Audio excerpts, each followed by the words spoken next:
Assalamualaikum warahmatullahi wabarakatuh. Semangat pagi, apa kabar adik-adik semuanya?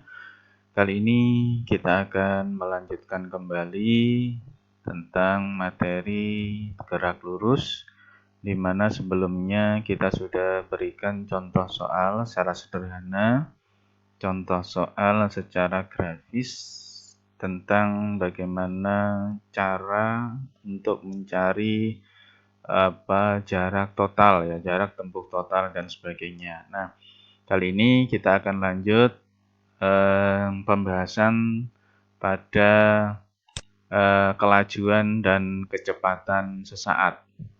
Nah, sebagaimana pada gambar berikut sudah kita munculkan pada bagian sebelumnya, ini adalah speedometer pada sebuah kendaraan, di mana kali ini kita akan lihat bagaimana kecepatan sesaat itu bekerja pada speedometer ini, gitu ya.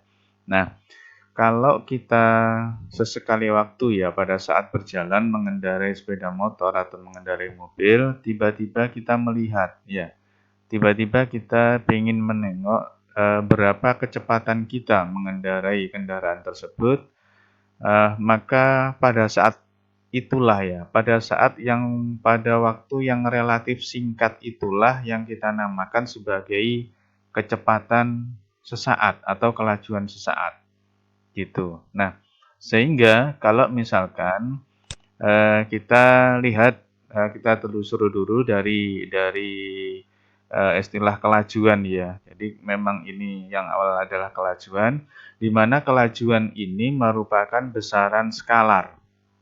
Ya, kelajuan ini merupakan besaran skalar dan kecepatan itu merupakan besaran vektor. Nah, gitu.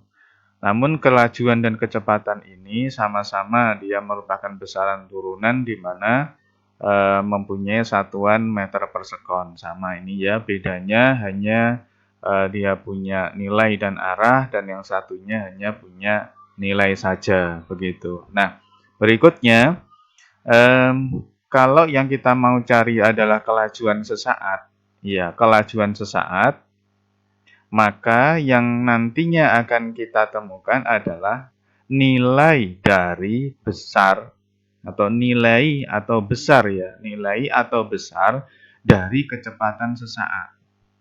Nah gitu, kalau kecepatan itu ada arahnya, kemudian kelajuan itu hanya nilainya saja.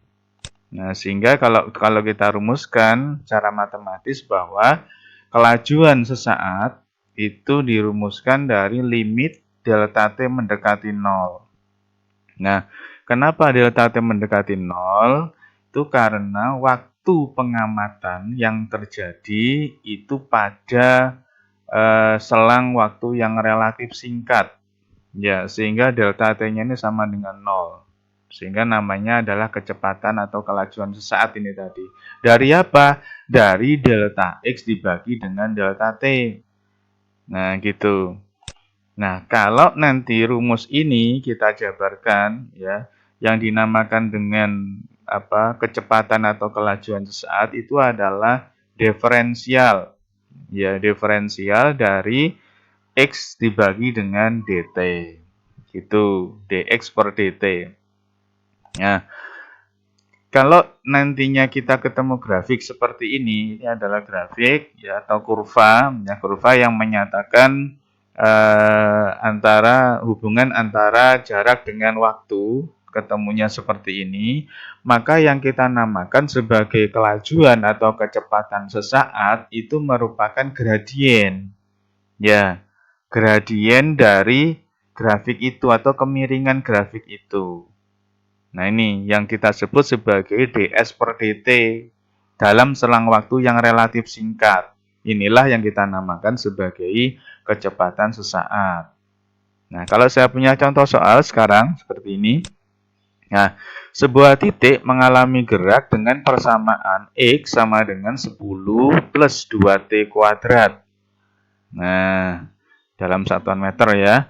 Kecepatan sesaat titik tersebut pada saat T sama dengan 2 sekon adalah titik-titik.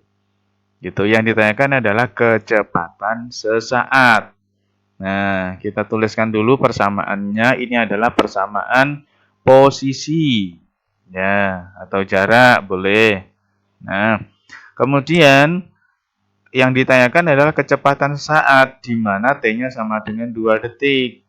Nah, dapat kita rumuskan kembali pada rumusan awal bahwa V itu adalah limit dari delta T mendekati 0 dari delta X per delta T yang sama dengan dx per dt tadi. Nih, dx per dt. Kita masukkan X-nya ke sini. Nah, ini D, ini X dibagi dengan dt. Ini fungsi posisi ini kita turunkan terhadap T gitu. Ya, kita turunkan terhadap T, maka ini turun. 2 turun ke sana, 2 kali 2, 4. Itu 4, T-nya 2 berkurang 1, berarti 4T saja. Ini tidak punya variabel T, sehingga kalau diturunkan sama dengan 0. Nah, gitu.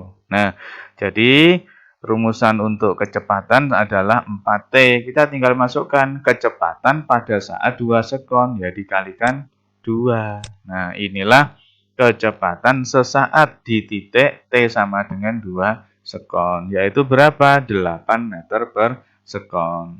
Nah, inilah cara untuk mencari kecepatan sesaat dari persamaan fungsi posisi. Nah, saya kira cukup jelas dan silahkan untuk diulang kembali, untuk dipahami kembali. Tetap semangat dalam belajar. Assalamualaikum warahmatullahi wabarakatuh.